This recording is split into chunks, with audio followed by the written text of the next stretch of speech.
Ghana kuendelea tena na ndege za kimataifa Septemba 1. Kiwango cha pili cha kufuli Dlamini Zuma afafanua kanuni za uuzaji wa pombe. Barack Obama ataja orodha ya nyimbo zinazomkosha 2020. Habari za kutwa watazamaji wetu popote pale mlipo, hii ni taarifa habari kwa lugha ya Kiswahili kutoka hapa Galaxy TV Afrika Kusini. Jina langu ni Rukia Jumbe, karibuni. Uwanja wa ndege wa kimataifa Accra, Ghana. Wageni wote wanaofika kwenye uwanja wa ndege wa Accra watapima ugonjwa wa corona. Rais wa Ghana Nana Akufo-Addo amesema. Nchi hiyo ina mpango wa kuanza tena safari za ndege za kimataifa ifikapo tarehe 1 Septemba baada ya kuzamishwa kwa kesi 19 za COVID-19. Lakini kuanzia tena kwa ndege za kimataifa kunategemea uwezo wa nchi hiyo. Kupima abiria wote watawasili kwenye uwanja wa ndege, alisema katika anwani ya runinga. Karibu abiria 24,500 hufika kwenye uwanja wa ndege wa kimataifa wakotoka kila wiki. Mamlaka yanazingatia kupitishwa mfumo wa upimaji wa haraka kwenye uwanja wa ndege wa mkurugenzi mkuu wa huduma za afya ya Ghana alisema kwamba zoezi la kupimwa litafanyika wiki hii.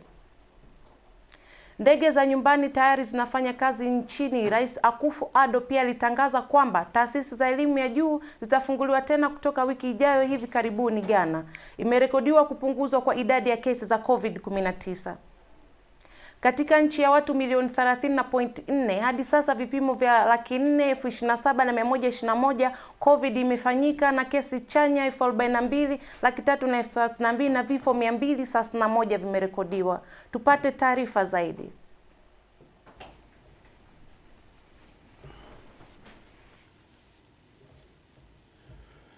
Fellow Ghanaians, good evening. Today is the 15th time since the virus came to our country some 5 months ago that I've come to provide you with the status of our coordinated efforts to defeat COVID-19. I must thank you again for welcoming me into your homes. And I must repeat how proud I am to be your president in these difficult times. I appeal to all of us to continue in our individual and collective efforts to help contain the spread of the virus in our country.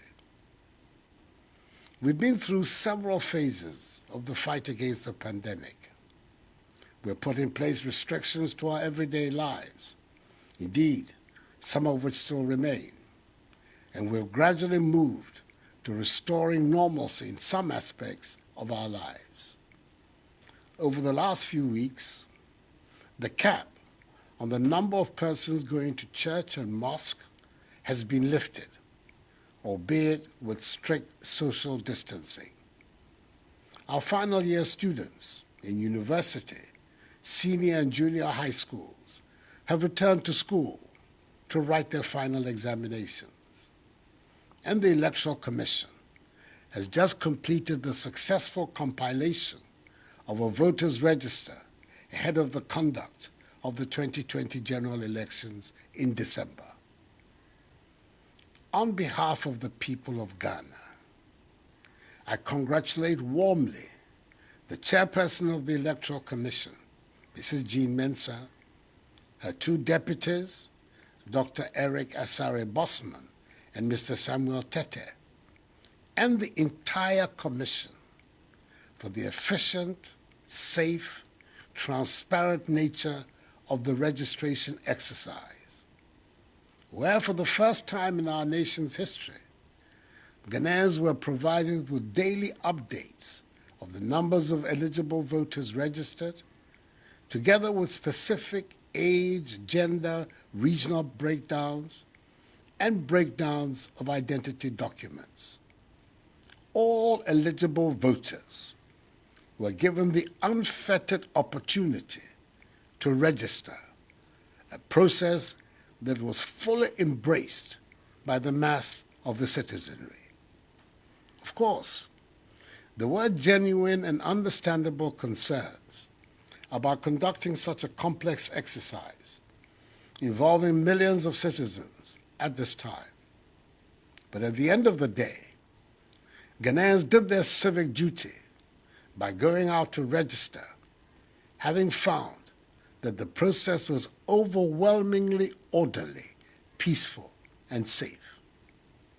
However, there were those who expressed various degrees of hysteria and negativity towards the exercise, with some who saw heaven and earth to resist the compilation of the register at the peril of their lives, ending up registering. There were also those who offered delicate personal sacrifices in the event of the register, again ending up registering. And there were those who claimed that in the midst of a pandemic, the registration exercise should not be conducted, with some warning of an explosion in our case count and very high numbers of deaths should the exercise go ahead.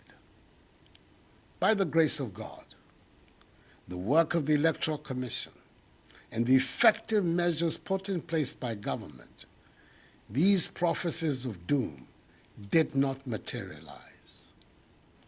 There were nonetheless deeply regrettable, isolated incidents of violence, which I condemn unreservedly, and which I expect the police to deal with without fear or favor. But the exercise was generally peaceful. The Ghanaian people have, by the conduct of this exercise, demonstrated our commitment once again to consolidating our status as a beacon of democracy on the continent and in the world. The professional Jeremiahs and naysayers who seek cynically to make a profitable industry out of spreading falsehoods, fear, and panic, stoking divisive ethnic sentiments, underestimate the resolve and the determination of Ghanaians to build a united, democratic, peaceful, prosperous, and happy Ghana. We will continue to work hard to prove them wrong. Fellow Ghanaians, when I delivered update number 14 some 3 weeks ago, I indicated that a closer look at the data points to the fact vizuizi juu ya uuzaji wa pombe vimeondolewa leo Jumanne chini ya kanuni mbili za kiwango. Uuzaji wa pombe na majengo yenye leseni inaruhusiwa kutoka saa 3 asubuhi hadi saa 11 jioni kuanzia Jumatatu hadi Alhamis. Walakini uuzaji wa pombe ni marufuku Ijumaa, Jumamosi, Jumapili na likizo ya umma. Wamiliki wa tavern wanapenda kufungua tena hizi zimeanzishwa na zimeruhusiwa kufanya kazi na kiwango cha juu cha walindaji 50 tu na kuzingatia itifaki ya afya. Usafi ikiwa ni pamoja na kuosha mikono, kutakasa mikono, kuvalia maski na pia umbali wa mita 1.5 katika walinzi wa vilabu vya usiku. Hata hivyo vitabaki kufungwa katika kipindi hiki. Wakati wa kurudi kati ya saa 10 jioni na saa 4 asubuhi unabaki pale pale. Tupate taarifa zaidi. But we'd like to again salute the health workers and all frontline workers who are at the forefront of this fight. Ladies and gentlemen, after a rapid rise in infection over the months of June and July, the daily increases in infection recently appears to be stabilizing. There is a noticeable decrease, particularly in the larger provinces, the Western Cape, Gauteng, Eastern Cape. However, KwaZulu-Natal still provides some challenges, but we hope it will decline soon as well. Over and above the improved national case recovery rate, and more than 80% of infected people are recovering, the fatality rate is also less than 2%. This suggests that the prevention measures that South Africa and all South Africans have implemented have been effective. This was confirmed by the Minister of Health, who informs us that there is now sufficient hospital capacity, including ICU space and ventilators. Consequently, we have called for a temporary suspension on the building of field hospitals and will be redirecting to maintenance and repairing existing facilities.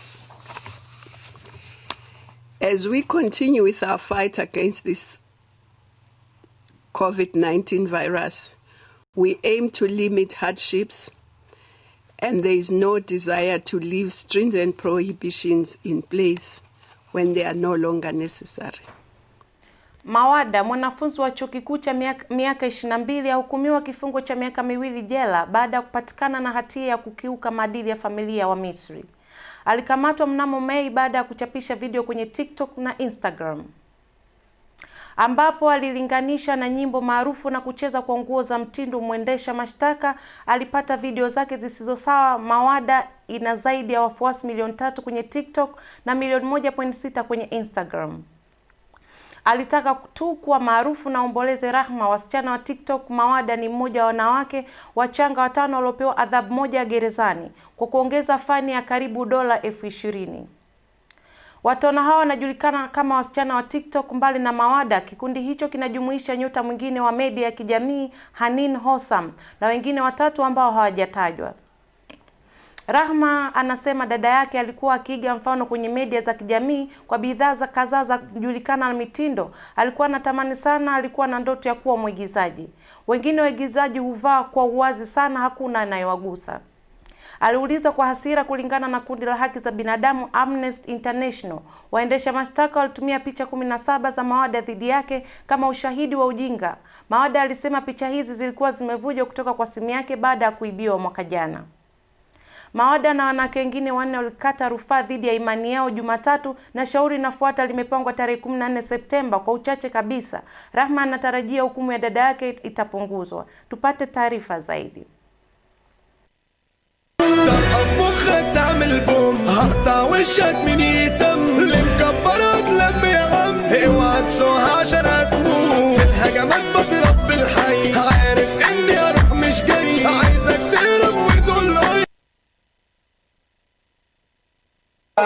فيكو الدخلاوي خوفك شامم ريحته دمك انا سيحته قلبك واخد راحته من يومك موهوم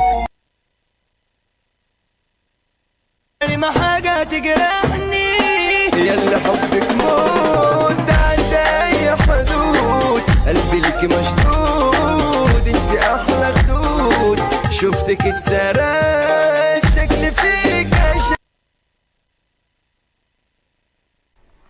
Usiku mkewe Michelle Obama alipokuwa akitoa hotuba kuu ya nguvu katika mkutano wa kitaifa wa kidemokrasia, Rais wa zamani Barack Obama alitoa tamko lake mwenyewe, akikosoa idadi kubwa ya watu waliotengwa na Billie Eilish, Childish Gambino, Sheryl Crow na kadhalika wasanii wengine kwenye orodha yake ya kucheza ya msimu wa kiangazi, machache ya nyimbo kubwa za mwaka. Pamoja na Eilish, Bahati Yangu na remix ya Megan Thee Stallion, Savage na Beyonce ilifanya kukata kama alivyofanya Khalid na utambulisho wa Jua Thamani Yako. Lakini pia Obama alionyesha toni kadhaa za zamani ambazo amekosa wakati wa urais wake wa miaka 8, kama Rihanna na blockbuster ya kazi ya Drake 2016 na Jennifer Hudson ya Kuhisi Mzuri na kurudiwa kadhaa kwa kweli, pamoja na Otis Redding The Wall Unaweza Kupenda na wimbo wa Outcast mwaka 1998 wa ukombozi. Pia alijumuisha kwenye mchanganyiko wa eclectic kufungua katika miezi michache iliyopita. Ametumia wakati mwingi kusikiliza muziki na familia yake, Obama aliandika alipokuwa akichapisha orodha ya kucheza. Kama kawaida ni mchanganyiko wa muziki ambao hutembea kwa njia tofauti. Nadhani kuna kitu hapa kwa kila mtu, alisema. Anatumai mtafurahia. Na kufikia hapa tupate mapumziko mafupi kabla ya kuendelea na taarifa ya habari.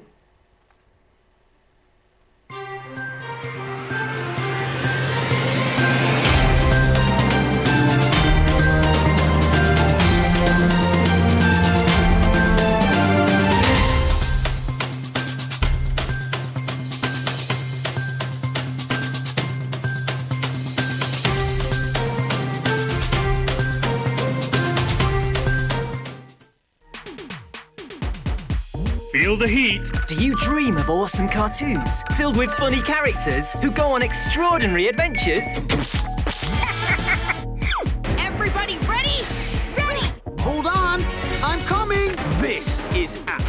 genius.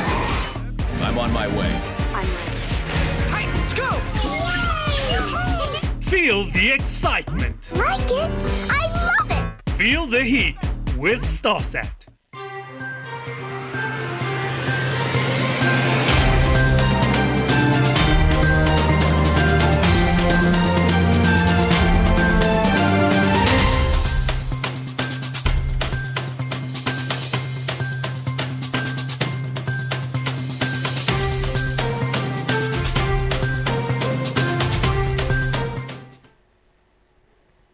Asante kwa kuendelea kuwa nasi. Karibu na tuendelee na taarifa ya habari.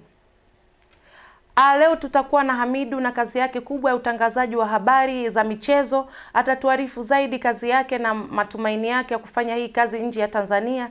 Inampa wakati gani na anafurahi vipi na kazi yake. Hamidu, karibu.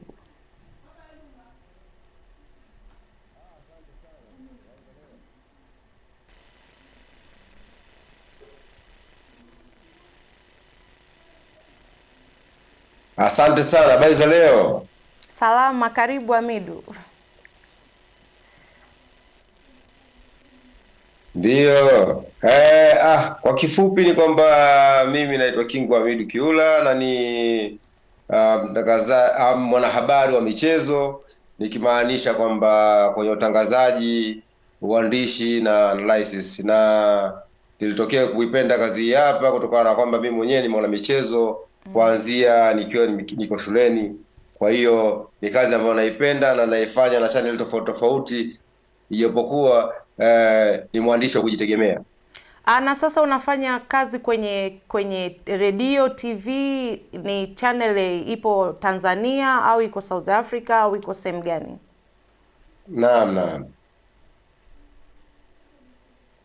Ila nilipenda zaidi kazi hapa na kwa upande wa South Africa.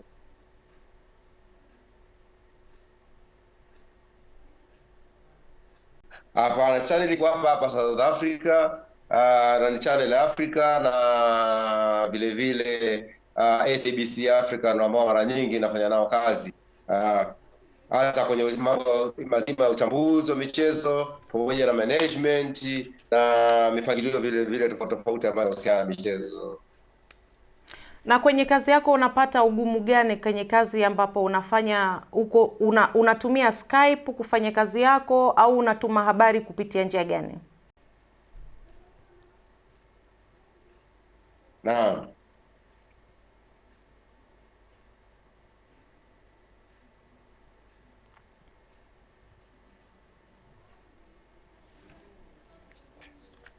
Yaani kwa kifupi ni kwamba changamoto ziko nyingi kwenye kazi hapa kutokana na kwamba inakuwa kama vile unacheza kamari wakati mwingine. Unajua habari nzuri ndio ambayo inauza, na wakati mwingine unaweza kukuta labda una game huku lakini game muhimu ikaiko upande mwingine, labda mkoa mwingine, alafu kuna game nyingine vile vile ya muhimu upande mwingine, kama mfano ukisema Mamelodi labda wanacheza kwao, alafu Kaizer Chiefs wameenda kucheza Durban, lakini ukagambo wewe kwenda kuchukua habari moja ya kutoka kwenye game moja, hii game nyingine huku ukawa haupo pale, kwa habari ambayo utakuwa pale kidogo ni tofauti na ile ambayo unaiona direct, lakini ya huku ikawa matukio mazuri zaidi ambayo yana umuhimu katika ambayo yatakuwa na headlines kwa pili yake. Kwa hiyo inakuwa kazi nyingine kama ni gambo, lakini otherwise waandishi au wana michezo hapa ni wageni katika nchi hapa, tunakubalika kabisa vizuri.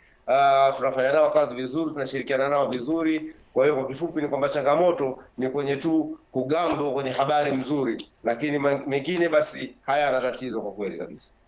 Na ulikuwa unashauri vipi wa Tanzania wenzako kuhusu hii kazi? Waendelee kupambana kufanya kazi nje na Tanzania au wafanyeje nao ili wajikite kwenye fani hii ya uandishi wa habari? Mimi nadhani katika fani hii hapa ya swala zima la upande wa michezo, mfano uandishi wa michezo au wanahabari wa michezo, ni kwamba kwanza inabidi kwanza upende wewe mwenyewe. Yaani wewe mwenyewe kwanza uwe na passion. Alafu ukishakuwa na passion ukaweza kuupenda, au sio bana, mchezo kwanza, na ukajua sheria zake, ukajua ule mchezo in and out.